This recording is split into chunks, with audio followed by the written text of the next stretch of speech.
Olá, meu nome é Clisma Rezende, sou integrante do Grupo 10.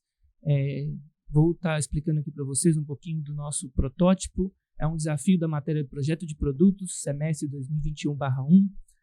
Resumindo basicamente aqui para você ter uma ideia ao longo dessa apresentação, trata-se de um abridor de tampas. E é um dispositivo para a realidade de idosos independentes. Então, isso foi dado o desafio nessa matéria, né, para que a gente desenvolvesse algum produto que auxilie pessoas nessa faixa de idade, com dificuldades motoras, a realizar tarefas cotidianas. Então, neste caso, imaginando a dificuldade, a partir das nossas pesquisas, a função de abrir potes de garrafas, de potes de vidro, de plástico, a gente desenvolveu aqui um produto que tende a realizar essa tarefa, né? Então, por se tratar de um protótipo, não é extremamente funcional, mas chega próximo disso. Então, vou apresentar para vocês todo o processo de desenvolvimento até o nosso produto final. Então, aqui é um pouquinho do desenho, né, mas vamos seguindo. Bom, vamos falando do problema-alvo, primeiramente, né? Então, o nosso grupo, o Grupo 10, optou por um abridor de tampas, uma vez que idosos sofrem com essas dificuldades motoras, né? Então, pensando especificamente aqui na mão, né, no ato de fazer uma torção, um torque, não só com a mão que está ali na tampa, né, mas com a posterior para segurar esse pote, e pensando nas situações do dia a dia, pensando em um produto que auxilie na independência desse idoso, ou então até pessoas com dificuldades motoras, esse produto também pode ser direcionado a esse público também. Mas o nosso público-alvo, o nosso problema-alvo, se trata dessa situação. Idosos que visam independência de uma atividade comum do dia a dia, que é abrir potes. E com base em pesquisas primárias com o público-alvo, né, querendo ou não, foi um número bastante limitado em função da pandemia, né, a gente teve essa dificuldade, mas mesmo assim conseguimos dar continuidade à nossa ideia. E por meio de pesquisa de mercado, a gente identificou que o nosso produto ele tem características inovadoras, né, e que pode facilitar de fato essa função, essa tarefa, esse desafio que a gente imaginou inicialmente. Então, esse seria o nosso problema-alvo.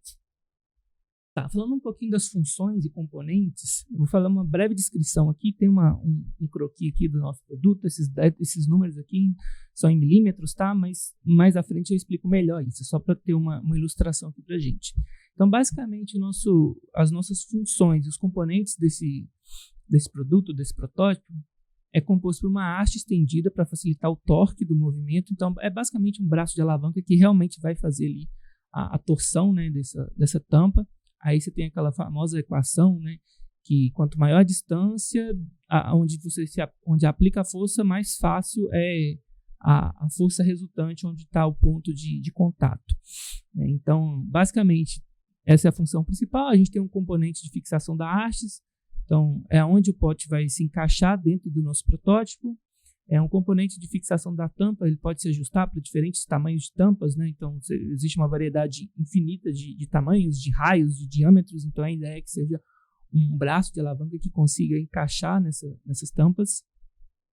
Inicialmente, pensando em custos, né? Afinal de contas, nosso desafio é construir um produto que fique ali na faixa de R$20. Inicialmente a gente pensou em PVC, um produto comum do dia a dia, barato, embora o nosso protótipo tenha sido feito em ABS, que é um filamento, um polímero que resumidamente é plástico também, mas pensando na venda, né, no comércio desse nosso protótipo, seria um PVC, ou se possível, aí seria trabalhos futuros, um material de metal. Afinal de contas, esse nosso protótipo, né, esse componente estaria sujeito a estresses de forças, então é importante pensar nessa característica de um produto relativamente durável, né?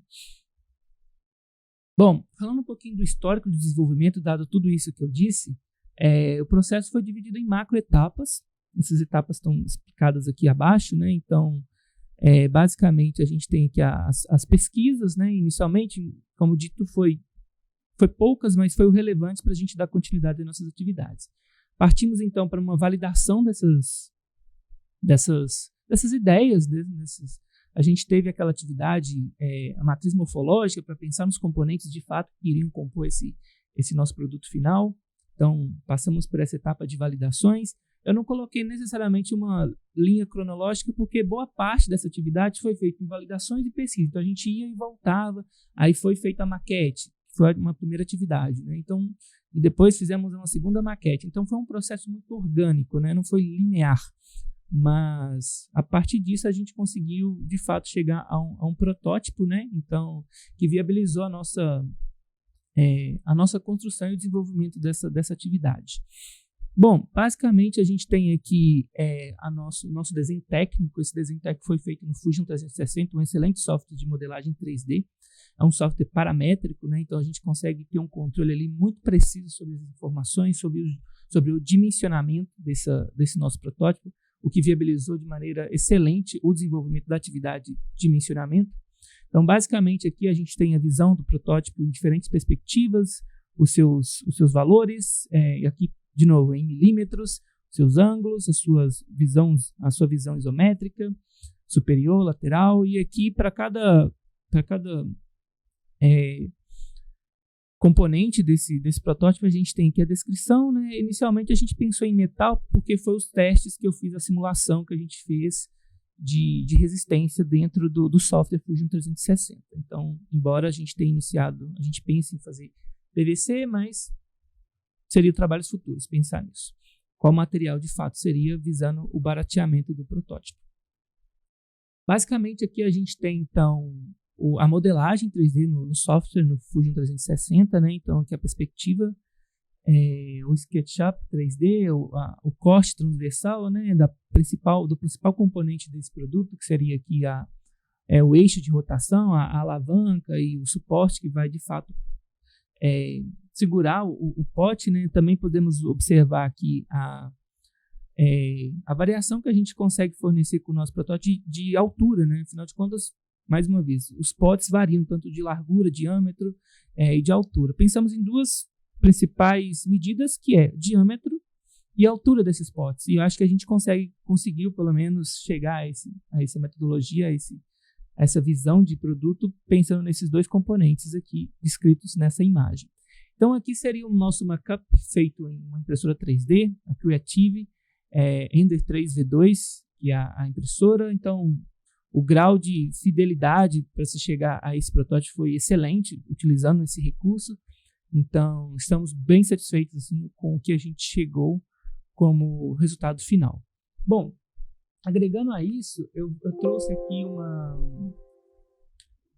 uma simulação feita no próprio Fusion 360 aqui, para descrever mais ou menos, ilustrar como foi feita essa construção feita aqui no software, né? Então, é basicamente aqui um time-lapse de todo o processo de construção, dos planos, dos sketches, enfim, de várias dimensões que foram aplicadas, situações de erro, de aprendizado, enfim.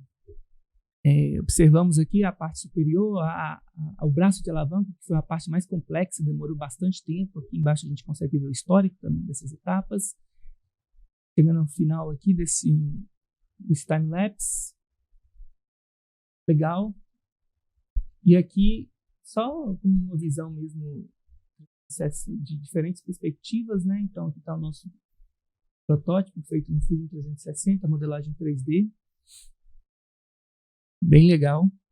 Uma excelente ferramenta para conseguirmos materializar essa nossa ideia, né? Lógico que toda a parte de pesquisa, de validação, de entendimento de mercado foi extremamente relevante, mas poder contar com uma ferramenta que nos auxilia visualmente é espetacular, né? Para, de fato, entender a viabilidade desse projeto, né? Desse nosso protótipo. E, por fim, o último software que foi utilizado, que é o software Ultimate Cura, para realmente enviar esses dados paramétricos, vetoriais para a impressora, né? Então, basicamente, aqui foi só um pedaço mesmo, só a parte de cima do nosso protótipo. Aqui foi feito o fatiamento. Vou reduzir essa parte aqui. Aqui mostra a quantidade de tempo que foi definida para que só essa parte fosse impressa. Isso está definido em outros documentos, tá? Bom, aqui basicamente as camadas que foram realizadas. Aqui só a critério de anexo, de ilustrativo mesmo. Mas basicamente esse é o nosso protótipo final. Essa é a nossa ideia de produto. Esperamos que a gente tenha conseguido alcançar o objetivo do professor e dessa matéria. Muito obrigado.